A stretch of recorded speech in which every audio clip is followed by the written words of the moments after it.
Welcome to the candidate Q&A for the 2020 Legislative Council election for Huon, presented by the Huon Valley Residents and Ratepayers Association. My name is Pat Singh, and we invited all the candidates to participate in this. 5 of them decided to join us. We asked all the candidates the same questions. They had the same time to respond. We've presented the responses in randomised order. And so let's get started with introductions. Thank you very much, Pat, and thank you for having me. My name's Pat Caruana. I'm the Greens candidate for Huon. I'm running because I'm really passionate about tackling the climate emergency, and I'm really also keen to ensure that no one gets left behind during this pandemic and the recession that's likely to follow. We've got some really big challenges as a state. And I want to be the candidate who stands up. In fact, I am the candidate who wants to stand up for people and the environment rather than corporations. We've got some really big decisions that will be coming before the Legislative Council in the next 6 to 12 months in particular. And I will be the candidate who stands up for people and the environment. There are too many corporate interests in politics, and we need to start looking after working people and everyday people again. With Debbie. Hello everybody, I am Debbie Armstrong and I am sitting for the seat of Huon because I really feel that I could make a change to our region, and I know the region and I know the people and I know what they need. I talk to them all the time, I'm not afraid to speak out, and I just thought I would give it a good crack and see if we can make a difference within our community. I don't know if there's much else. I'm married, I've got 3 children, I'm a business holder for 10 years, I'm a business owner for 10 years. Not anything overly remarkable, I'm just very normal, but I do have a grasp of what we need going forward, I think. Thanks, Pat. Robert Armstrong, member for Huon in the Legislative Council, independent member that is. Been member for the last 6 years. Prior to that, I was Mayor of the Huon Valley for 13 years and a councillor and Mayor for 16 years. Well, 18 years, actually. I suppose, Pat, the big question that's always asked of me is why I want to stand for the Legislative Council again after a 6-year term. Well, the main reason for that is, Pat, that I want to have a truly independent representative representing the electorate of Huon. I think I want to continue to support sustainable job creation in the Valley. And I also want to lobby the government, continue lobbying the government for increased infrastructure and services. And that's going to be very much important post-COVID, as you probably well realise. Yeah. And also the many hundreds of constituents that call into my office that I continually see to try to help with issues that they have within the electorate. From it could be Centrelink issues, it could be council issues, it's even personal issues, and we have a lot of those people call into this office and ask for my advice, particularly council, probably because they know I've been previously Mayor of the Huon Valley over the years. So that's just some of the reasons why I want to stand for the Legislative Council again, Pat. Okay, my name's Garrett Cameron. I'm the candidate for the Shooters, Fishers and Farmers Party running for the seat of Huon. 31 years old, father of 3, soon to be 4, and at the moment I'm a business development manager for a transport company. Thank you so much for having me, and thank you for the invitation. So I'm Dr. Bastian Seidel. I'm the Labour candidate for the election on 1st of August. As many of you know, I've been a GP here in the Huon Valley for well over 12 years now. So we're in Huonville, in Cygnet, in Franklin, also on Bruny Island. I have a young family. My wife is also a GP here. My 2 boys are 2 and 4 years old, and we live in Mountain River. I've spoken to thousands of people over the years, and what I've been hearing is that people feel they've been taken for granted, and they're feeling that they are missing out. They don't feel represented, in Parliament. And there's only so much I can do from behind my doctor's desk. And that's why I've decided to stand for Parliament, to put my head in the ring, to represent, the good people of the Huon Valley, the Channel area and Bruny Island, to be their voice and their leader in Parliament. So, to our first question. What is your position on voluntary assisted dying, and how would you vote on legislation that is similar to that in Victoria? To that question, Pat, this is a really personal issue for lots of people. I would vote in favour of legislation to allow voluntary assisted dying. Okay. Similar legislation passed in Victoria recently, and from what I understand, it has been a very successful scheme so far. Lots of people I've spoken to have lost loved ones in really tragic circumstances where they haven't been able to end their lives on their own terms. It's a personal issue, as I said. I will vote in favour of this legislation. The Greens have really led the way on this in Tasmania. Nick McKim moved it as member for Franklin a few years ago, and it will likely come before the Legislative Council in the coming months, and I would be very happy to vote in favour of it. Thank you for the question. It's really important because it will come up in Parliament. I support voluntary assisted dying. I've been a GP for over 12 years now, a medical doctor for over 20 years.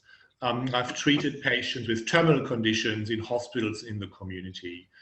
And it's really hard. We know that palliative care can do amazing things, but for some patients, they do experience unbearable pain and incredible suffering. And it's for those patients where we should allow them to die with dignity and respect. They should have the option for voluntary assisted dying. When I was the national president of the Royal Australian College of General Practitioners in 2017, I worked really closely with the Victorian government, community groups and religious groups in order to write legislation that allowed patients to die with peace and dignity. And I called at the time that the Victorian legislation should be used as a national blueprint.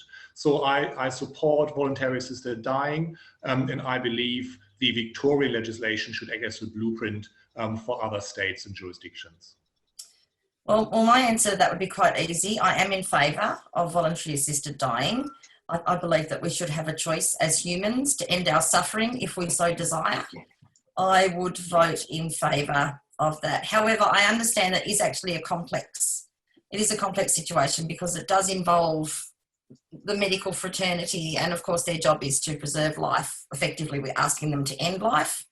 I think predominantly that might be the hold up with everything. It's a difficult one. You can't just go in and end your life. There's criteria. You know, you need to be ill, you need to be non-viable, you need to have everything stacked against you, but I don't feel that people should have to suffer and effectively have their organs shut down and painfully die semi-conscious and starve to death. I think that's a terrible way to end your existence. So that's where I stand. Oh, I've just pressed a button. That's where I stand on that.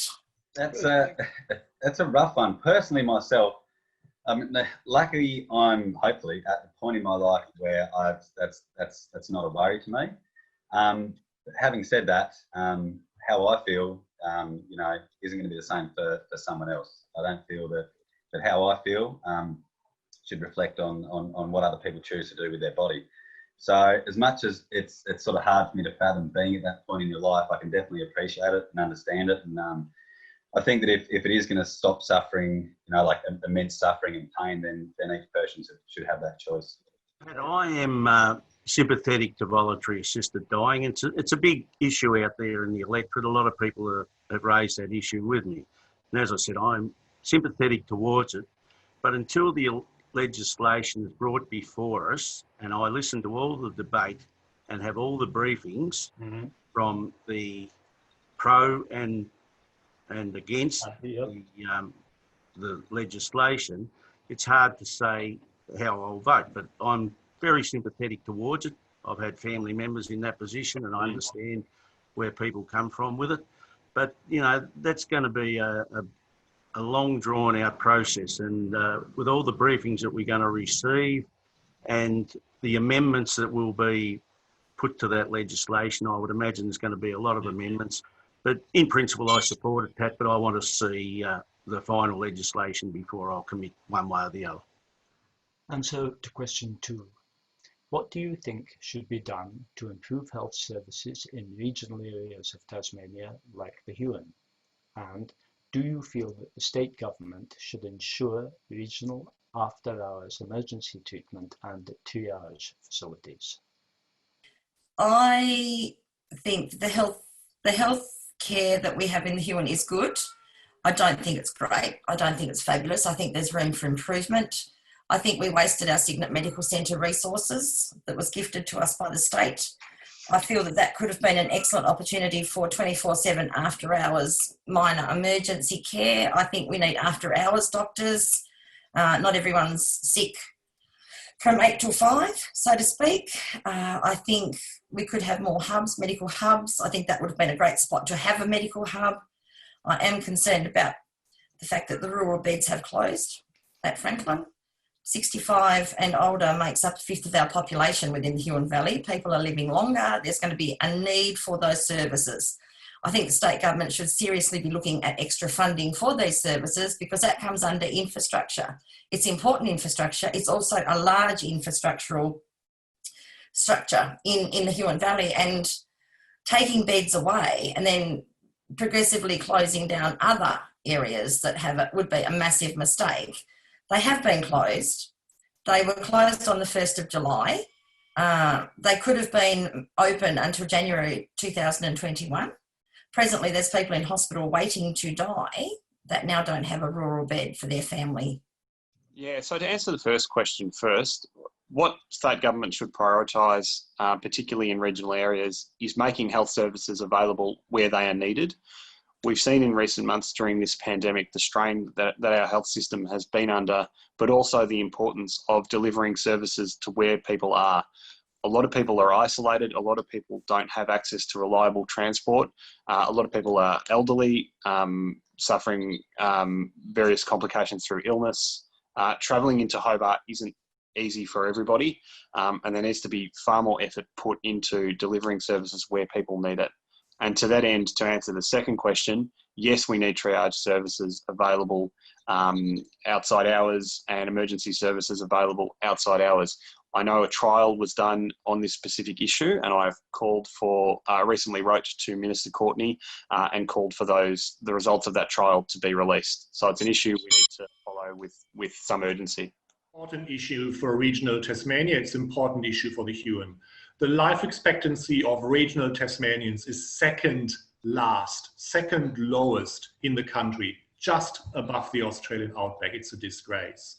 So we've got to make sure that healthcare is accessible. We've got to make sure that emergency care is accessible. And we've got to make sure that we take the pressure off the Royal Hobart Hospital. There are quite a few options to consider here. What we need in the Huon Valley are urgent care centres that can deal with minor emergencies that are open longer as well. Those models have been tried and tested in Queensland and in Western Australia. It's something we should introduce here. We also need to support our ambulance services. We often have patients who are waiting 2 to 3 hours for an ambulance to come out to attend their emergency. And this is completely unacceptable for Tasmanians and for the people in the Huon and the Channel area. So we need to improve ambulance services. We need to get professional ambulance services into the Channel area as well into, Southern Huon Valley, for example, in the Dover area. It shouldn't be that difficult to do. It just needs to happen. Well, Pat, it's a core business of any government to deliver health services that are accessible and quality and safe and sustainable to all regions, not just the capital cities. Mm-hmm. And that's especially in the immediate future in the Huon. I want to see fully funded ambulance services with full-time coverage, and I'll continue to advocate for that process, which I have been doing. Progress that has been made, and I'm strongly support an after-hours GP for the area. I mean, having to go through to Hobart and phoning for GP services, it's not 20th century stuff. So I'd certainly support after-hours GPs in this area and an upgraded ambulance service, which I have been advocating for.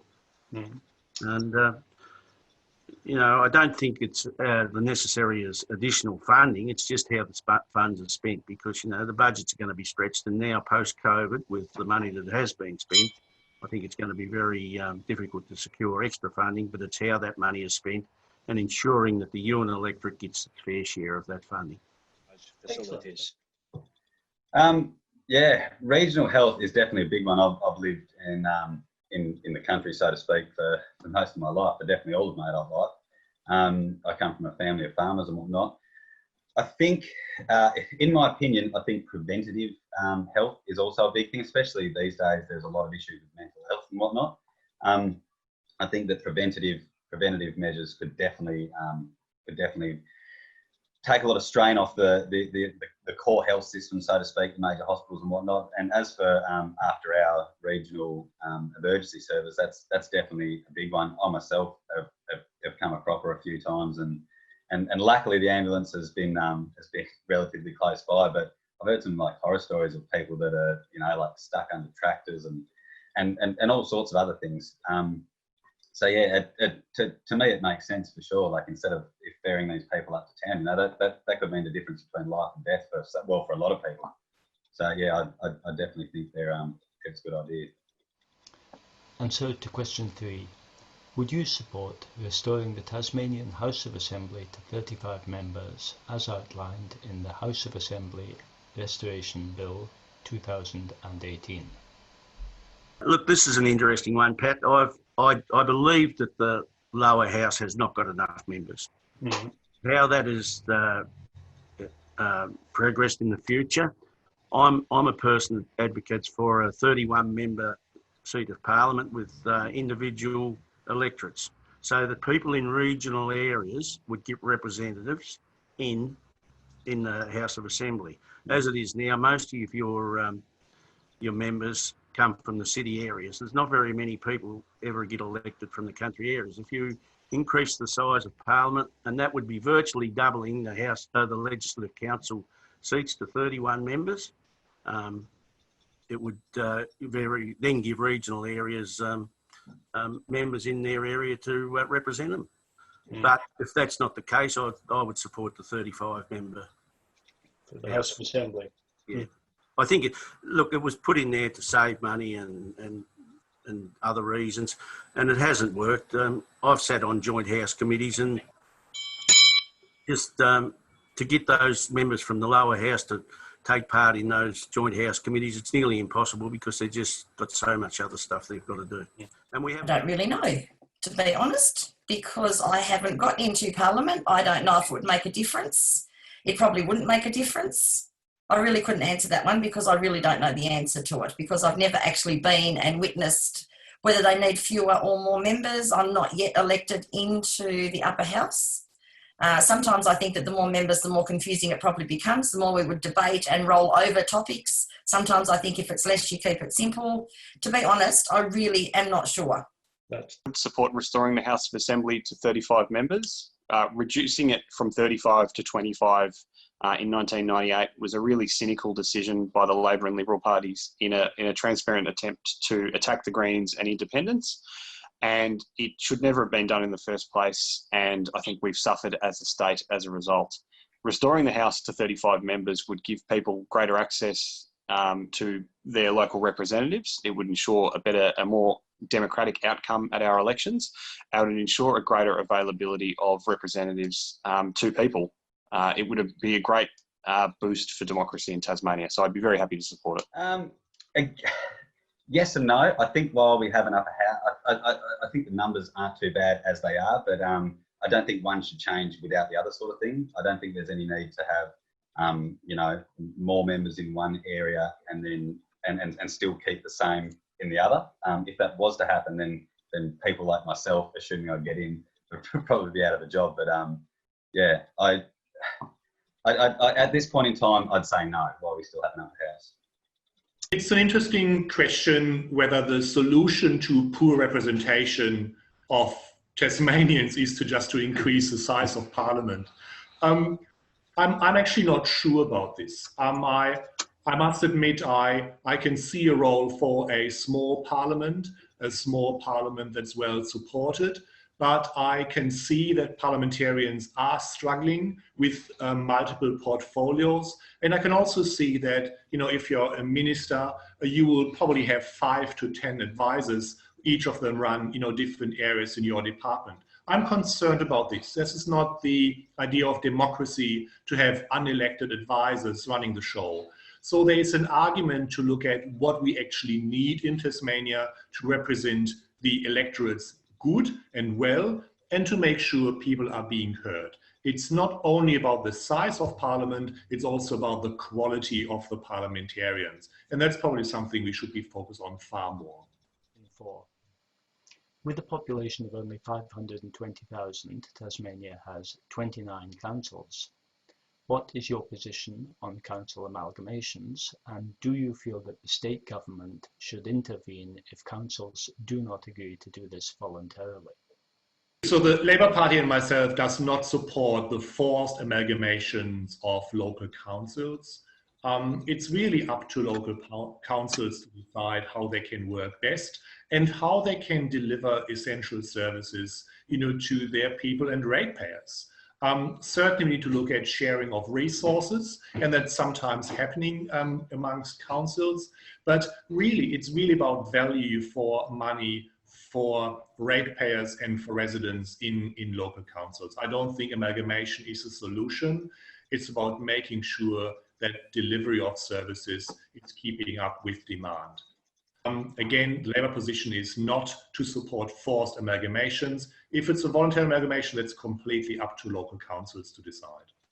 I think, Pat, we saw what happened in 1992 with council amalgamations, and it was just the stroke of the minister's pen that reduced us to 29 councils.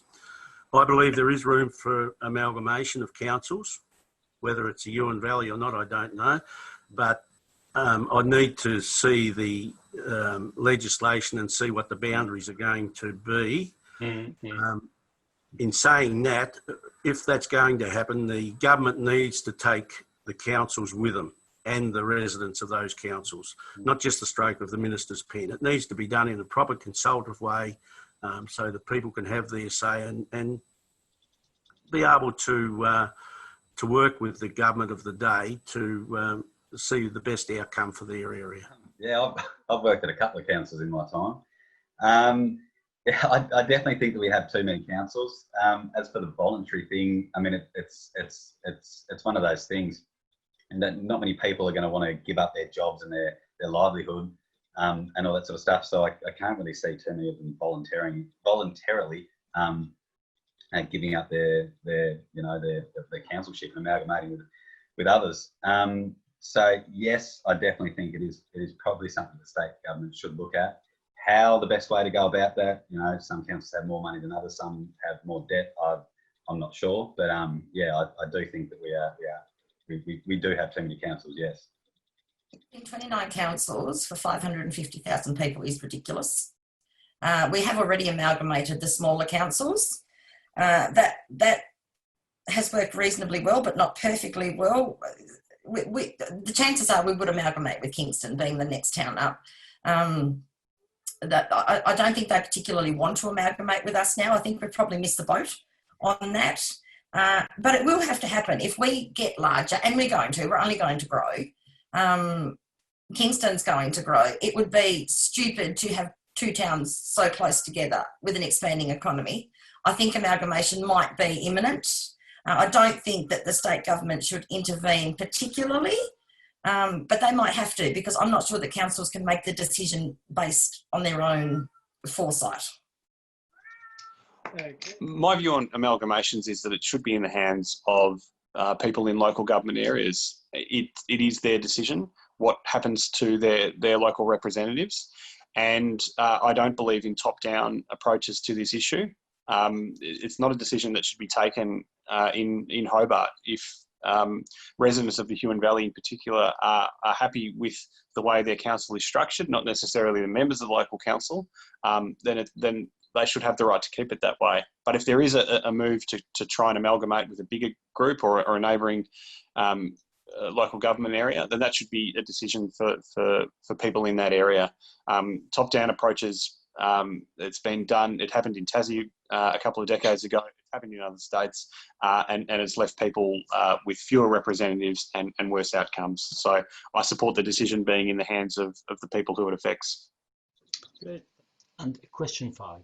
what is your position on the Workplaces Protection from Protesters Amendment Bill 2019?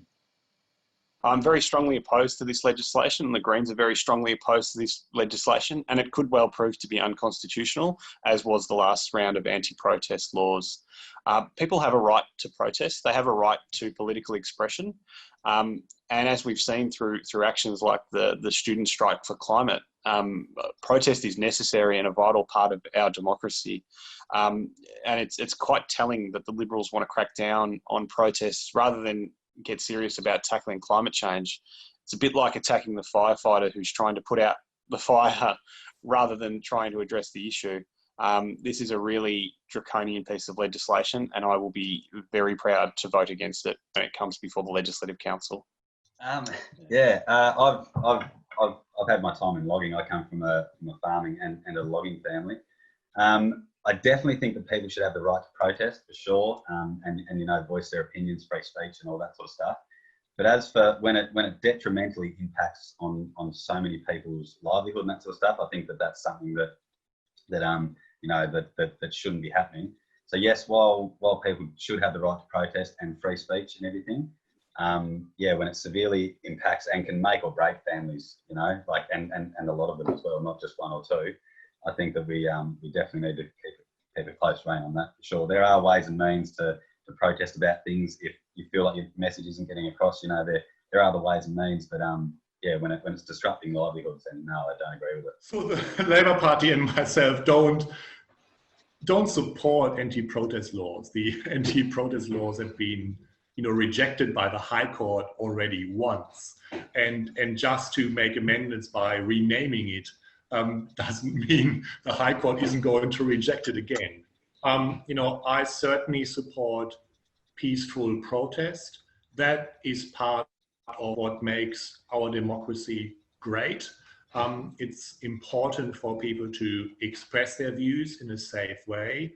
The proposed anti-protest laws are pretty much unconstitutional, and therefore they've been rejected by the High Court once. And I'm quite certain if you just rebadge them and rename them, they will be rejected by the High Court again. Okay, there we go. So I believe that protesters should have the right to protest. If we don't protest, we lose a part of what we call a democracy, in my mind. I feel that protesting should be legal, and we should be able to do that. But I also believe that it needs to be done in a safe manner that doesn't impede the workers, or, if it's a forestry protest in machinery. I don't think people should be trespassing, and I don't think people should be attaching themselves or putting themselves in an unsafe situation. But I absolutely support protesting, because I think once we lose the ability to protest and have a say, we lose our sense of individual, and we also lose our sense of democracy. But it needs to be done in a legal, non-invasive way. Good. Okay. Well, Pat, that's an interesting one too. Everybody has the right to protest. I don't deny anybody the right to protest, and there's places where people can protest and places where people shouldn't be protesting. People should be able to go to work and do their day's work without people interfering and stopping them from working. The Parliament House lawns are there for people to protest on, as it's protests out there virtually every week on some issue. And I think that's fine. That's where you get your message away off to the Parliament, but not invading people's places to stop people from going to work, making a living, be able to put food on the table for their families. It's not the place to protest. Question 6. Tasmania has the least transparent political donation laws of any state in Australia. What are your thoughts on capping donations, banning donations from alcohol and gambling interests, and real-time donation disclosure? I mean, with the seat that I'm running for, the upper house, the money that we can spend in campaigning, that's capped at $17,500. So, but personally, myself, that hasn't really been an issue for me. I definitely do think we should have real-time donation disclosure, for sure. And yeah, I do think it should be capped. I mean, just the general sense of it, that you know, some one or party could be essentially winning whoever's got the deepest pockets. It seems wrong. It's just like a bidding war, you know. It's I'm sure, you know, whoever get the most ads on TV and basically just bombard people, it's not right, you know. So yeah, I definitely think it should be capped. Well, they are all over the place, aren't they? Those donation laws. I don't know. I don't know. I have mixed feelings about all of this because I think donations can often come under a different heading and get lost somewhere in the system, which then comes back to taxable and non-taxable and declared and non-declared. So I think there does need to be a bit more of a definite criteria and an open transparency to make it a little bit more astringent, or stringent if you like, because, oh, I touched a button. There's no clarity with any donation these days. So pretty much if you're a big corporation or you're a government, you can easily hide things or, you know, buy people with donations under the proviso of something else. So I think it's one of those shades of grey that we seem to have a lot of in Tassie. Well, not probably just in Tassie, but in Tassie, we're talking about Tassie right now. So I don't know. I think there needs to be something done. Look, I see the legislation that's coming through from the Labor Party on this. And in principle, I agree. There needs to be some disclosure of what political parties receive from organisations. The one issue I see with that legislation that is coming forward, though, is that, and it's Ella Haddad from the Labor Party's put it forward, is that they're saying that we should have a $30,000 limit on legislative councillors' elections. Now, if a legislative councillor can spend, or a candidate, I should say, a candidate for the Legislative Council, spend $30,000 on an election, that's going to stop any independent members from being able to stand for Legislative Council. Yep. It'll be party dominated. So don't support that part of the bill. But as far as donations being put on the public register, I don't see anything wrong with that. Yeah, I think it's a great question, and the Labour Party position is actually very clear. We just published our position really last week. Yes, absolutely. I believe expenses should be kept. You know, the upper house elections are a very good example. You know, we are kept to spend only $17,500, and that's entirely appropriate. It shouldn't be about money. It shouldn't be about buying election. It should be engaging with people to outline your political positions. You know, I'm concerned about, you know, interference by, you know, lobby groups and pressure groups, and that can't be for the better of ordinary Tasmanians. So we have to be really mindful. Again, you know, the Labour Party does support the capping of expenses, and certainly, you know, we would support, you know, moves to allow transparency with regards to political donations. This is a really important issue, and it's one that needs action before the next full state election.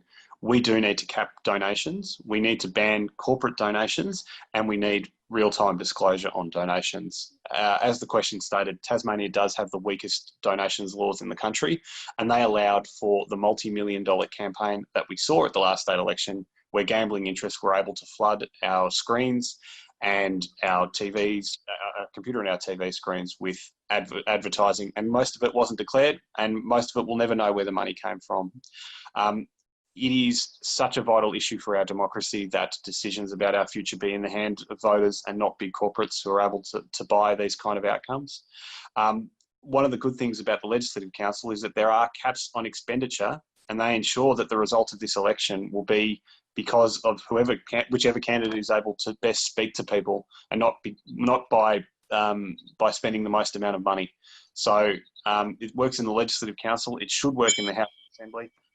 It needs to be addressed with a great deal of urgency. What actions or legislation would you support to address climate change in Tasmania? And on a scale of 1 to 10, how important do you consider this as an issue? Pat, I think we're all aware of climate change, and in the main, we all do our bit to help. I also think that the state has done a pretty good job already, and we need to maintain a balance to ensure sound economic development also. Tasmania has the lowest per capita emissions of all states, and we're one of the lowest emitters of carbon dioxide on the planet. Nonetheless, Tasmania has an enormous opportunity in renewable energy, which is such things as Battery of the Nation project, which I'm sure you're aware of, and the recently announced Renewable Hydrogen Industry Growth Project. I will support any endeavours to grow these opportunities, which will create also thousands of jobs, strengthen our economy and ensuring energy remains affordable and accessible to all Tasmanians, which is really, really important. I'll also support such initiatives as fast changing stations for electric cars and transitioning the government fleet to low emissions and any other balanced initiatives that help the government with climate change. So I'm supportive of all those things, Pat, and I think the government is moving in the right direction there. On a scale of 1 to 10, I'd probably say a 7, Pat. Well, firstly, I think this is a 10 out of 10 in terms of priorities. This is the issue facing our generation. It's the biggest thing facing our state and our country and our planet. The things that we can do at a state level are out scrapping native forestry and getting into plantation forestry. Our native forests are basically our country's lungs. They take carbon out of the atmosphere and they're worth far more standing. There are so many jobs that we can provide in supporting renewable energy, in creating a green manufacturing sector, in electrifying our vehicle fleet, and keeping our forests standing and creating jobs in looking after them, in forestry stewardship and in firefighting. Everything we do in the next 18 months is crucial, and every day that goes by without serious action on climate change is a day wasted. So it is just about, not just about, it is the highest priority for state government and federal government, and I'll be making it my #1 priority. Yeah, climate change is definitely an issue. I don't think that anyone in their right mind could deny that sort of thing with this day and age and all the data that gets presented to us. I don't believe that it is as big of a crisis as what quite often is pushed down our throats. Don't get me wrong, there definitely is an issue, but not as big as what is sometimes made out to believe. I'm a big believer in what we can do at home. You know, we use reusable shopping bags. I avoid using plastic wherever possible. Buying cucumbers that are each individually wrapped in plastic just seems absurd to me. Stuff like that. So I definitely think it is a lot about what we as people can do to change. But when it comes to like just absolutely destroying and crippling businesses because they're the big bad people, you know, like I don't agree with that. And what a lot of people I think struggle to realise is, you know, they're waiting for other people to do it for them. Like every time you buy something or use a product, like that's a vote. You know, you don't have to use these businesses that a lot of people demonise as being absolute climate terrorists and all that sort of stuff. You know, it's the power is in with the people. Okay, so this is where I probably sit somewhere in the middle. I probably sit at around a 5 with this because I'm independent. I don't affiliate as a Green. I don't affiliate as any party preferential. Climate change, in my mind, is happening. It's been happening for years. It's not a new event. You know, we've all known since the beginning of time that climate change has been evolving into something that does affect our Earth. Most of the approaches to climate change are quite radical. And some would agree that they need to be very radical, and I can understand that thought process. My thought process is that climate change needs to be dealt with small steps going forward, so as to not terrify people too much. Like, let's get them used to the idea and then move on. If everybody made a small change, then that would make a big change in the end. But there needs to be regulation with certain industries that are more damaging to climate change than others. It's a huge issue, and it's hugely important in the world for the nation and certainly for Tasmania. We live in a climate vulnerable region of the world. As you know, I've done plenty of scientific research. I published a book on climate change and the health effect, in particular on children in rural areas. So it is important.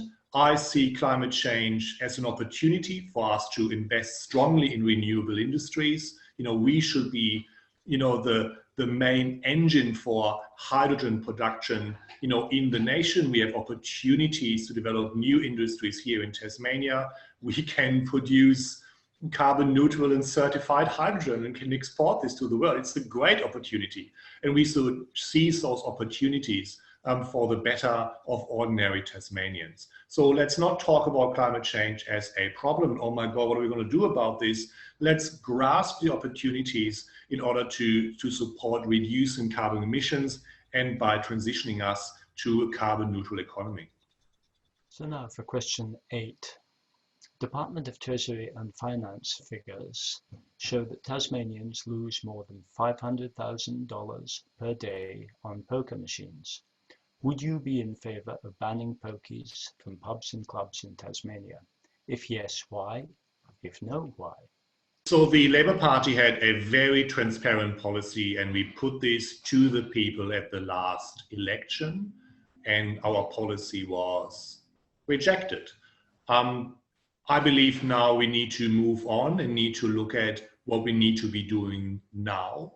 For me as a health practitioner, it is about protecting vulnerable people, and they are people who are addicted to gambling, people who are addicted to poker machines, people who are addicted to online gambling.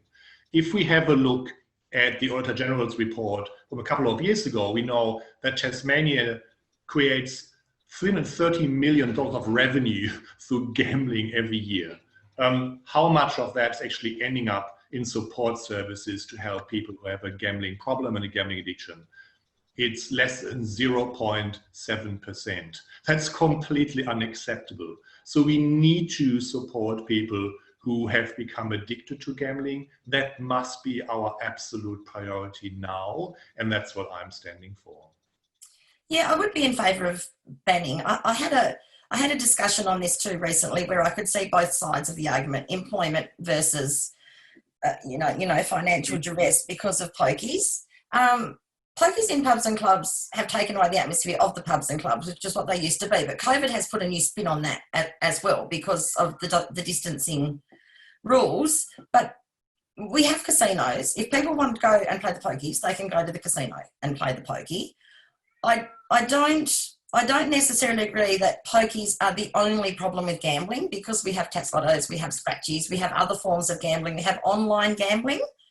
Domestic violence is often linked to poker machines, but we've had the biggest influx of domestic violence since COVID came, and we haven't had pokie machines. So that is an arguable point too, like if you're, pro pokey, but I think they should be taken out of pubs and clubs. We've sort of managed quite well without them since COVID's been here. I believe in pro-legal choice. Well, I don't disagree that there are a lot of people out there with problem gambling issues. A lot of people, the majority of them, do it every now and again. I myself, I go to the pub and I'll put $20 through the pokies every now and again. Same as smoking. I'm just recently trying to quit smoking. As much as smoking is bad, I would be upset that if the choice was taken away from me before I decided to quit. I think in a general sense we're definitely overgoverned, and our rights and stuff are getting taken away from us. So no, I don't agree with removing them. But as far as I definitely think that there could be more done to help these people that are in these problem situations. But no, I believe everyone should have that. I mean, we're all adults, we vote, so why can't we have our own choice to gamble or whatnot? I'm not a poker player, or poker machine player. I'm not. Now, look, this was an issue at the last election, and Tasmanians overwhelmingly voted in favour of retaining poker machines in clubs and pubs. I think it's a part of life now that we're going to have them. I'm not as I said, I'm not a supporter of playing poker machines, but I think it's up to the individual person, mainly. If they want to go and spend $10 or $20 in a poker machine. I know a person around Strawn, an elderly lady, that every Saturday night, that's her entertainment. Yeah. And what am I to say to take that entertainment away from her? She puts her $20 through a machine, has a meal with some friends there, and then goes home. So if you take that away from isolated areas like the West Coast, you're taking away some people's enjoyment. I know there is issues with a minority amount of people with gaming, and that's a real problem, but there is processes in place to try to alleviate those things. And if we take away the gaming from those places, online gaming will take over, and that's a real problem because there's no checks and balances on online gaming. Yes, I'm very strongly opposed to poker machines in pubs and clubs. That figure of how much Tasmanians lose per day is actually going up, and it's gone up since the poker machines have been reopened, and it's gone up because people are doing it tough at the moment. Locking in pokies for 2 more decades, especially during a time of recession and economic hardship, is unconscionable. Pokies are ruining lives. They prey on people's vulnerability. They target people who can least afford to make gambling losses, and they are draining money out of our state and delivering into the hands of millionaires who are sitting very comfortably on Sydney's North Shore. We need to get pokies out of pubs and clubs, and it's not too late for that legislation to be voted down. So I'll be very strongly against locking in pokies in pubs and clubs for another 20 years. Great. Question 9. Should Tasmania have an independent commission against corruption with similar powers to the New South Wales ICAC? And if not, why not? To be perfectly honest, I don't know exactly what New South Wales have going on in regards to independent commissions against corruption. So yeah, but in a general sense, yes, I do think that that independent commissions into corruption are a good idea. You know, why would like certain bodies shouldn't be allowed to investigate themselves for sure. I can't see any downside of that. But as for the specific powers of what they have, as I said, mate, I'm sorry, I'm not exactly bang up to date with what New South Wales have going on. Haven't got a clue to that one, to be honest. Haven't actually delved into that. Haven't looked at it. It hasn't been something that has come across my way thus far. Okay. It's an interesting question because when I'm out in the community, when I'm speaking to people, when I'm door knocking, they are concerned about issues that are related to, political interference. There are issues about process that are not appropriate, and there is a question about, Tasmania is sort of a tight-knit group of old families. They all know each other, and it's really not quite clear how processes are being upheld. So we need to look at more transparency. That's what the community is actually asking for. And we need to be very clear that political decision makers are not taking advantage of funds that are potentially offered to them. I think that should be a no-brainer in any democracy. Yes, we should. Our Anti-Corruption Commission in Tasmania doesn't have nearly the same powers as the New South Wales ICAC. Anti-corruption is corruption is a parasite on the body politic. We need to get it out of our system, and it is through bodies like ICAC that we can expose it and we can deal with it. Too much that happens in Tasmania happens behind closed doors. There's too much nepotism, there's too much money and the purchase of influence. And the way that we can attack it and we can start to bring sunlight to it is for an integrity commission with real teeth, such as the ICAC in New South Wales. I don't think that we should be naive to think that similar kinds of scandals aren't happening here. They're just not being exposed. And yes, we need an integrity commission with real teeth. Look, I'm against corruption of any sort, and if we can stamp out corruption in any areas, I'd support that. But I'm not too sure what the powers of that commissioner has over there, so I can't really give you an answer on that. I'm not over. I don't really know what powers he has and what powers he don't have. But certainly, if we can stamp out corruption in any area, I'm supportive of that. So to the final question, question 10. If you are elected to represent the Huon, what would you hope to be able to achieve specifically for the electorate as opposed to the state?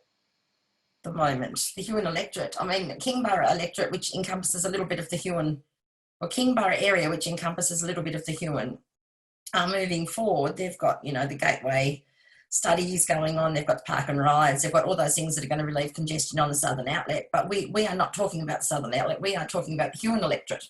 So we've got infrastructure that's failing, we've got infrastructure that's not sustainable, we've got a local government that doesn't seem to be able to maintain anything and closes down businesses and doesn't really seem to be considerate in maintaining those infrastructure. And structural and economic infrastructure are what builds a foundation for our community. So we do need to maintain that. That in turn gives us jobs. That in turn, funds everything, as in how we live, where we live, and what we do. So basically, we need that connection between our area and the government, and the MLC position is supposed to be that connection. And you need to fund, and you need to lobby, and you just really need to harass people until they just give you money. Apply for grants, do the things that you are expected to do whilst you're in this position. And don't be scared, get in there and have a good crack to help your community. It's all about community and what you can offer them, because we've got kids, kids are coming up. Jobs are scarce. Jobs are scarcer now because of tourism. If we can get those buildings occupied. I'm sure everyone's going to have the same answers, healthcare, roads, education, all that sort of stuff. And they definitely are things that are important in the Huon and in any electorate for that matter. But I think it's more so, I'd like to think that I'd be really easy reachable and in touch with the people, and it might not necessarily be, I might not be able to change the world and do, huge great things. I'd hate to promise people the world and with basically empty promises, things that I can't achieve, especially not from the position that I'm running for. But I definitely think, in a general sense, it might just be the smaller things. It might be standing up for those little things that will hopefully build amount to bigger stuff for sure. It comes down to infrastructure and state government services. We're a great electorate, the Huon electorate. We've got a lot of great industries here, and post-COVID, we're going to need a lot of work to get particularly our tourism industry up and running. With our borders closed at the moment, our tourism industry is suffering. There's no doubt about that. It was great to see the Airwalk open again, because it's probably our major tourism in the Huon, and then Pennicott Tours on Bruny Island is another major tourist attraction over there. So, I'll be out there working with industries and particularly the tourism industry post-COVID to help them get up and running. And our infrastructure, of course, what every candidate has touched on, our roads, and I've been successful in lobbying the government to get $7.5 million for the Link Road at Ewanville, and also another $5 million for the Sandfly intersection over the years, and also Bruny Island Ferry. I've done a lot of lobbying with the government on that to increase services and that there before the new ferries came on. So it's just going to be a lot of lobbying of the government for increased our fair share of the budget spent in this electorate. It's something I have been doing and will continue to do. It's absolutely important, if I'm lucky enough to be elected as your member for the Huon, that the people here in the Huon can hold me to account and measure me by my achievements. I said we need to have better health service in the Huon. We need to have better fire service in the Huon. We need to have a better police presence in the Huon. Our roads are a complete disgrace. People are being greeted with potholes more than anything else. And the solution can't be, speed limits. And quite frankly, we need more jobs. I don't want people to leave the Huon Valley for better jobs in Hobart or for better jobs potentially interstate. So we need to improve ambulance response times. We need to lift the life expectancy for people in the Huon by offering better services that are actually accessible here. We've got to make sure we reduce road accidents by having better roads. We've got to make sure, we are reducing congestion. And we've got to make sure that unemployment rates are coming down by offering better opportunities for employment here in our region. That's a really good question. I would hope to make Huon the best place in the state to live, which it already is, but to really lock that in.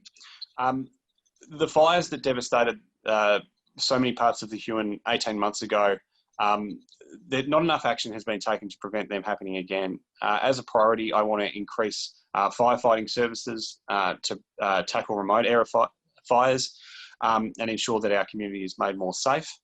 I want our schools in the Huon to be better resourced. I want there to be more jobs available through direct government involvement in employing people in things like renewable energy and green manufacturing.